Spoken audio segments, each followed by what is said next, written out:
ನಮ್ಮ ಭಾರತ ದೇಶವು ಪ್ರಪಂಚದ ಅತ್ಯಂತ ಪುರಾತನ ಇತಿಹಾಸ ಹೊಂದಿರುವಂತಹ ದೇಶ.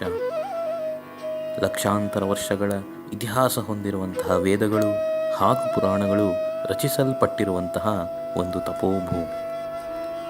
ಈ ತಪೋಭೂಮಿಯಾಗಿರುವಂತಹ ನಮ್ಮ ಭಾರತ ದೇಶದಲ್ಲಿ ಹಲವಾರು ಉತ್ಸವಗಳು ಮತ್ತು ಆಚರಣೆಗಳು ನಡೆಯುತ್ತಿದೆ.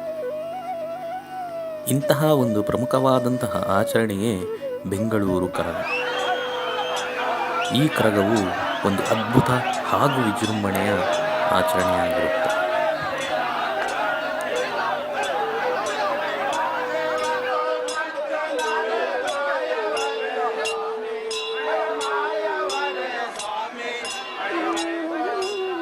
ವಿಶ್ವವಿಖ್ಯಾತ ಕರಗಶಕ್ತ್ಯುತ್ಸವದ ಕೇಂದ್ರ ಸ್ಥಾನವು ಶ್ರೀ ಧರ್ಮರಾಯಸ್ವಾಮಿ ದೇವಸ್ಥಾನ.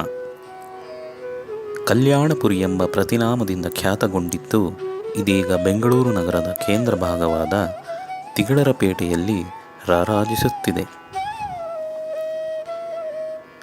ಈ ದೇವಸ್ಥಾನವು ಯಾವ ಕಾಲದಲ್ಲಿ ಸ್ಥಾಪನೆಯಾಯಿತು, ಯಾರು ಇದರ ನಿರ್ಮಾಪಕರು ಎಂಬುದರ ಬಗ್ಗೆ ನಿಖರವಾದ ಲಿಖಿತ ಮಾಹಿತಿ ಇಲ್ಲವಾದರೂ, ದೇವಸ್ಥಾನದ ವಾಸ್ತುಶಿಲ್ಪ, ಮೂಲ ಮೂರ್ತಿಗಳ ಕೆತ್ತನೆ ವಿನ್ಯಾಸಗಳನ್ನು ಗುರುತಿಸಿ ಈ ದೇವಸ್ಥಾನವು ಮೂಲ ಗಂಗರ ಕಾಲದ್ದಾಗಿದೆ ಎಂದು ತಿಳಿದು ಬಂದಿರುತ್ತದೆ.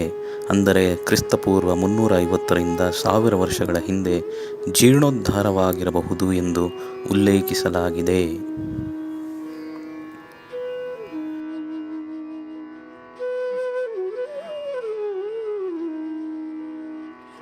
ದೇವಸ್ಥಾನದ ಮುಖ್ಯಮಂಟಪ ಮತ್ತು ಹೊರಗೋಡೆಗಳು ಮಧ್ಯಕಾಲದ ಗಂಗರು, ಅಂದರೆ 5 ಅಥವಾ 6ನೇ ಶತಮಾನದಲ್ಲಿ ನಿರ್ಮಾಣವಾಗಿರಬಹುದೆಂದು ಕಂಡುಬಂದಿರುತ್ತದೆ. ದೇವಸ್ಥಾನದ ಆವರಣ ಕಂಬಗಳ ವಿನ್ಯಾಸ, ಛಾವಣಿಯ ನವತರಂಗ, ಕಂಬಗಳಲ್ಲಿ ಕೆತ್ತಿರುವ ಗಂಗರ ರಾಜ ಲಾಂಛನಗಳಾದ ಬೇಳ್ಗೋಡೆ ಮತ್ತು ಆನೆಯ ಚಿತ್ರಣಗಳು ಇದಕ್ಕೆ ಸಾಕ್ಷಿಯಾಗಿವೆ.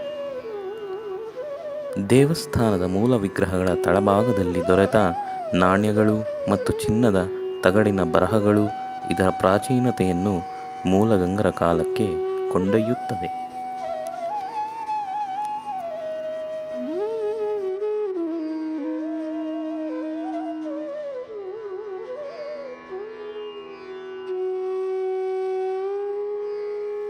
ಕರಗಶಕ್ತ್ಯುತ್ಸವದ ಕಥೆ.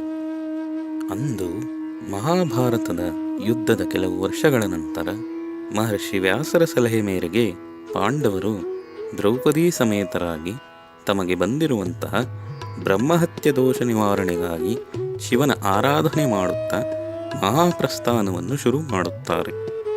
ಇದಕ್ಕೆ ಮುಂಚಿತವಾಗಿ ಅಭಿಮನ್ಯುವಿನ ಮಗನಾದ ಶ್ರೀ ಪರೀಕ್ಷಿತನನ್ನು ಹಸ್ತಿನಾಪುರದ ರಾಜನನ್ನಾಗಿ ಮಾಡಿರುತ್ತಾರೆ. ಇದರ ಉಲ್ಲೇಖವು ಮಹಾಭಾರತದ 17ನೇ ಪರ್ವವಾದ ಮಹಾಪ್ರಸ್ಥಾನ ಪರ್ವದಲ್ಲಿ ಉಲ್ಲೇಖಿಸಲಾಗಿದೆ.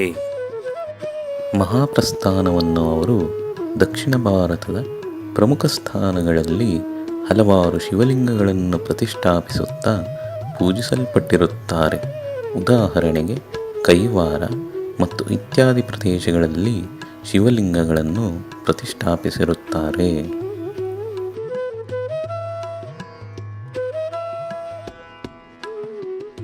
ಹೀಗೆ ಅವರು ದ್ವಾರಕಾನಗರಕ್ಕೆ ಭೇಟಿ ನೀಡಿ ಶ್ರೀಕೃಷ್ಣನನ್ನು ಸ್ಮರಣೆ ಮಾಡಿ ಆ ನಂತರ ಋಷಿಕೇಶದ ಮೂಲಕ ಹಿಮಾಲಯದ ಕಡೆ ಪ್ರಸ್ಥಾನವನ್ನು ಶುರು ಮಾಡಿರುತ್ತಾರೆ. ಇದೇ ಸಮಯದಲ್ಲಿ ಮಹಾಶಿವನು ವೃಷಭಾವತಾರದಲ್ಲಿ ದರ್ಶನ ನೀಡಿರುತ್ತಾನೆ. ಆಗ ಭೀಮಸೇನನು ಅದನ್ನು ಹಿಡಿಯಲು ಹೋದಾಗ ವೃಷಭದ ಹಿಂಭಾಗವು ಲಿಂಗರೂಪವಾಗಿ ಶ್ರೀ ಕೇದಾರನಾಥ ಲಿಂಗೇಶ್ವರನಾಗಿ ಕೇದಾರನಾಥದಲ್ಲಿ ಪ್ರತಿಷ್ಠಾಪನೆಯಾಗಿ ಬಿಡುತ್ತದೆ ಮತ್ತು ಮುಖ ಅಥವಾ ಶಿರಭಾಗವು ನೇಪಾಳದ ಪಶುಪತಿನಾಥನಾಗಿ ಪ್ರತಿಷ್ಠಾಪನೆಯಾಗಿ ಬಿಡುತ್ತದೆ.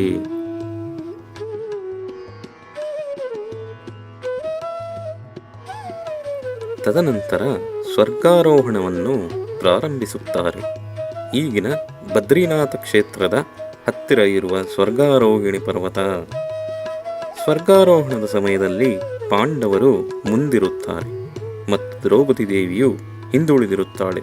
ತನ್ನ ಸ್ತ್ರೀ ಶಕ್ತಿಯು ಕುಂಠಿತವಾಗಿ ಮರಣ ಹೊಂದುವ ಮುನ್ನ ಮೂರ್ಛೆ ಹೋಗಿಬಿಡುತ್ತಾಳೆ.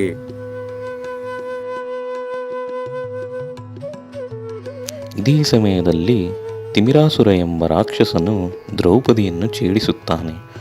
ಆಗ ದ್ರೌಪದಿ ದೇವಿಯು ಕೃಷ್ಣ ಎಂದು ನೆನೆಸಿಕೊಳ್ಳುತ್ತಾಳೆ. ಆಗ ಶ್ರೀಕೃಷ್ಣನ ಪ್ರತ್ಯಕ್ಷವಾಗಿ ತಾಯಿ ನೀನೇ ಆದಿಶಕ್ತಿ, ಪಾರ್ವತೀ ಸ್ವರೂಪಿಣಿ ಎಂದು ಹೇಳಿ ಮಾಯವಾಗುತ್ತಾನೆ.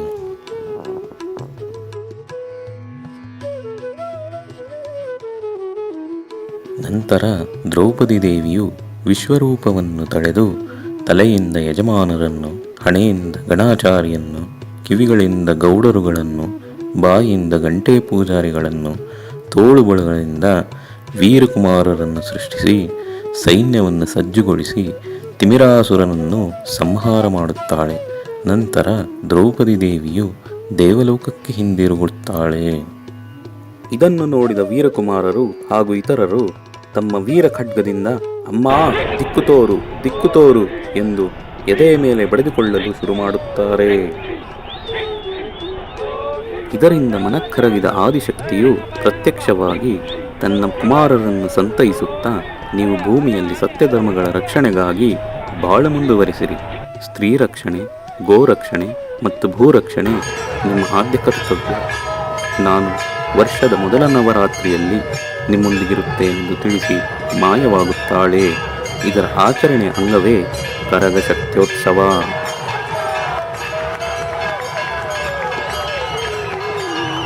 ಮತ್ತೊಂದು ಪುರಾಣದ ಪ್ರಕಾರ ಮಹಾಭಾರತದ ನಂತರ ಇಡೀ ಭೂಮಂಡಲದಲ್ಲಿ ಭೀಕರ ಕ್ಷಾಮ ಉಂಟಾಗುತ್ತದೆ. ಇದನ್ನು ಕಂಡ ತ್ರಿಮೂರ್ತಿಗಳು ಸ್ವತಃ ಯಾಗವನ್ನು ಆಚರಿಸುತ್ತಾರೆ. ಈ ಸಂದರ್ಭದಲ್ಲಿ ಯಾರಿಗೂ ಯಾಗದ ಕಳಶವನ್ನು ವಿಸರ್ಜಿಸಲಾಗುವುದಿಲ್ಲ. ಇದೇ ಸಂದರ್ಭದಲ್ಲಿ ತ್ರಿಮೂರ್ತಿಗಳು ತಮ್ಮ ತಾಯಿಯಾದ ಆದಿಶಕ್ತಿಯನ್ನು ನೆನೆಯುತ್ತಾರೆ. ನಂತರ ಪ್ರತ್ಯಕ್ಷವಾದ ಆದಿಶಕ್ತಿಯು ಆ ಕಳಶವನ್ನು ಶಿರದಲ್ಲಿ ಧರಿಸಿ ಇಡೀ ಭೂಮಂಡಲವನ್ನು 3 ಬಾರಿ ಪ್ರದಕ್ಷಿಣೆ ಹಾಕುತ್ತಾಳೆ. ಇದರ ಪ್ರತೀಕವೇ ಕರಗಶಕ್ತ್ಯೋತ್ಸವ ಎಂದು ಉಲ್ಲೇಖಿಸಲಾಗಿದೆ. ಇಂತಹ ಮಹತ್ವ ಹೊಂದಿರುವ ಕರಗದಲ್ಲಿ ಸ್ವತಃ ತ್ರಿಮೂರ್ತಿಗಳು ಮತ್ತು ಮಾತೃಗಣಗಳು ವಾಸವಾಗಿರುತ್ತಾರೆ ಎಂಬ ನಂಬಿಕೆ ಇದೆ. ಅಂದರೆ ತಳಭಾಗದಲ್ಲಿ ಬ್ರಹ್ಮ, ಮಧ್ಯಭಾಗದಲ್ಲಿ ವಿಷ್ಣು, ಅಗ್ರಭಾಗದಲ್ಲಿ ಮಹೇಶ್ವರರು ವಾಸವಾಗಿರುತ್ತಾರೆ ಎಂಬ ನಂಬಿಕೆ ಇದೆ. ಕರಗಶಕ್ತ್ಯೋತ್ಸವದ ಆಚರಣೆಯಿಂದ ಇಡೀ ಲೋಕದಲ್ಲಿ ಸುಭೀಕ್ಷೆ ನೆಲೆಸಿರುತ್ತದೆ ಮತ್ತು ಕರಗವನ್ನು ಯಾರು ದರ್ಶನ ಮಾಡುತ್ತಾರೋ ಅವರಿಗೆ ಮೋಕ್ಷ ಲಭಿಸುತ್ತದೆ ಮತ್ತು ದೈವಿ ಕೃಪೆಗೆ ಪಾತ್ರರಾಗುತ್ತಾರೆ ಎಂಬ ಪ್ರತೀತಿ ರೂಢಿಯಲ್ಲಿದೆ. ಈ ಆಚರಣೆ ಉಲ್ಲೇಖವು ಪ್ರಮುಖವಾಗಿ ಮಹಾಭಾರತದ 17ನೇ ಹಾಗೂ 18ನೇ ಪರ್ವ, ದೇವಿ ಭಾಗವತದ 13ನೇ ಅಧ್ಯಾಯ, ವಿಷ್ಣು ಪುರಾಣ ಮತ್ತು ಅಗ್ನಿ ಪುರಾಣದಲ್ಲಿ ಕಂಡುಬಂದಿರುತ್ತದೆ.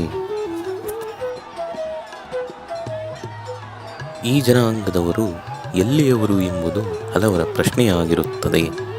ಇದಕ್ಕೆಲ್ಲ ಉತ್ತರವೇ ಒಮ್ಮೆ ಅವಲೋಕಿಸಿ ನೋಡಿದಾಗ ಹಿಮಾಲಯದಲ್ಲಿ ತಿಮಿರಾಸುರನನ್ನು ಸಂಹಾರ ಮಾಡಿದ ಬಳಿಕ ದೇವಿಯು ಕೊಟ್ಟ ವರದಂತೆ ಇವರು ಭೂಲೋಕದಲ್ಲಿ ಸ್ತ್ರೀ ರಕ್ಷಣೆ, ಗೋರಕ್ಷಣೆ ಮತ್ತು ಭೂರಕ್ಷಣೆ ಇವರ ಆದ್ಯ ಕರ್ತವ್ಯವಾಗಿರುತ್ತದೆ.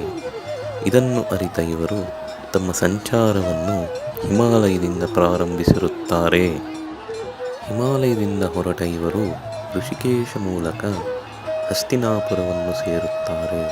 ಹಸ್ತಿನಾಪುರದಲ್ಲಿ ಯುಧಿಷ್ಠಿರನು ನೇಮಿಸಿದ್ದ ಪರೀಕ್ಷಿತ ಮಹಾರಾಜನ ಸೈನ್ಯದಲ್ಲಿ ಸೇರಿಕೊಳ್ಳುತ್ತಾರೆ. ತದನಂತರ ಇಡೀ ಭರತಖಂಡದಲ್ಲಿ ಎಲ್ಲೆಲ್ಲಿ ಸಂಚಾರ ಮಾಡಿರುತ್ತಾರೋ ಅಲ್ಲಲ್ಲಿ ಇವರ ವಾಸವಿರುತ್ತದೆ. ಈಗಲೂ ಇದರ ಕುರುಹುಗಳು ಉತ್ತರ ಭಾರತದಿಂದ ದಕ್ಷಿಣ ಭಾರತದ ಕಡೆಗೆ ನೋಡಬಹುದಾಗಿದೆ. ಹೇಗೆಂದರೆ ಇವರು ಎಲ್ಲೆಲ್ಲಿ ವಾಸವಿರುತ್ತಾರೋ ಅಲ್ಲಲ್ಲಿ ಕೆರೆಗಳು, ಕಲ್ಯಾಣಿಗಳು, ಗರಡಿ ಮನೆ ಹಾಗೂ ದೇವಿಯ ದೇವಸ್ಥಾನಗಳನ್ನು ನೋಡಬಹುದಾಗಿದೆ. ಹೀಗೆ ದಕ್ಷಿಣದ ಕಡೆಗೆ ಬಂದ ಇವರು ವನ್ಯರಘಟ್ಟ, ಸಿದ್ದಿಕಟ್ಟೆ ಮತ್ತು ತಮಿಳುನಾಡು ಹಾಗೂ ಆಂಧ್ರ ಪ್ರದೇಶಗಳಲ್ಲಿ ಇವರ ಕುರುಹುಗಳನ್ನು ನೋಡಬಹುದಾಗಿದೆ.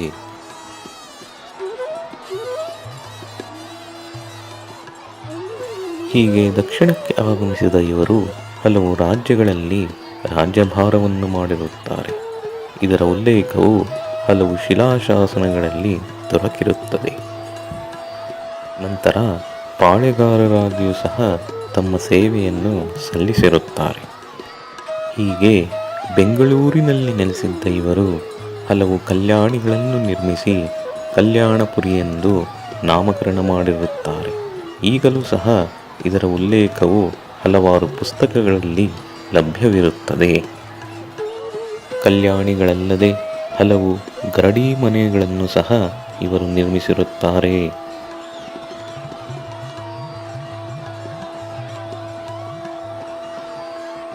ಹೀಗೆ ಅಂದಿನಿಂದ ಇಂದಿನವರೆಗೂ ದೇವಿಯ ಆರಾಧನೆ ಹಾಗೂ ಕರಗಶಕ್ತಿಯೋತ್ಸವವನ್ನು ವಿಜೃಂಭಣೆಯಿಂದ ನಡೆಸಿಕೊಂಡು ಬರಲಾಗಿದೆ ಎಂಬುದು ಹಿರಿಯರ ಗಾಢವಾದ ನಂಬಿಕೆಯಾಗಿದೆ. ಧರ್ಮೋ ವಿವರ್ಧತಿ ಯುಧಿಷ್ಠಿರ ಕೀರ್ತನೇನ ಪಾಪಂ ಪ್ರಣಶ್ಯತಿ ಶೃಕೋಧರ ಕೀರ್ತನೇನ ಶತ್ರುರ್ವಿನಶ್ಯತಿ ಧನಂಜಯ ಕೀರ್ತನೇನ ಮಾದ್ರಿಸುತೋ ಕಥಯಾಥಾ ನ ಭವಂತಿ ರೋಗಾ.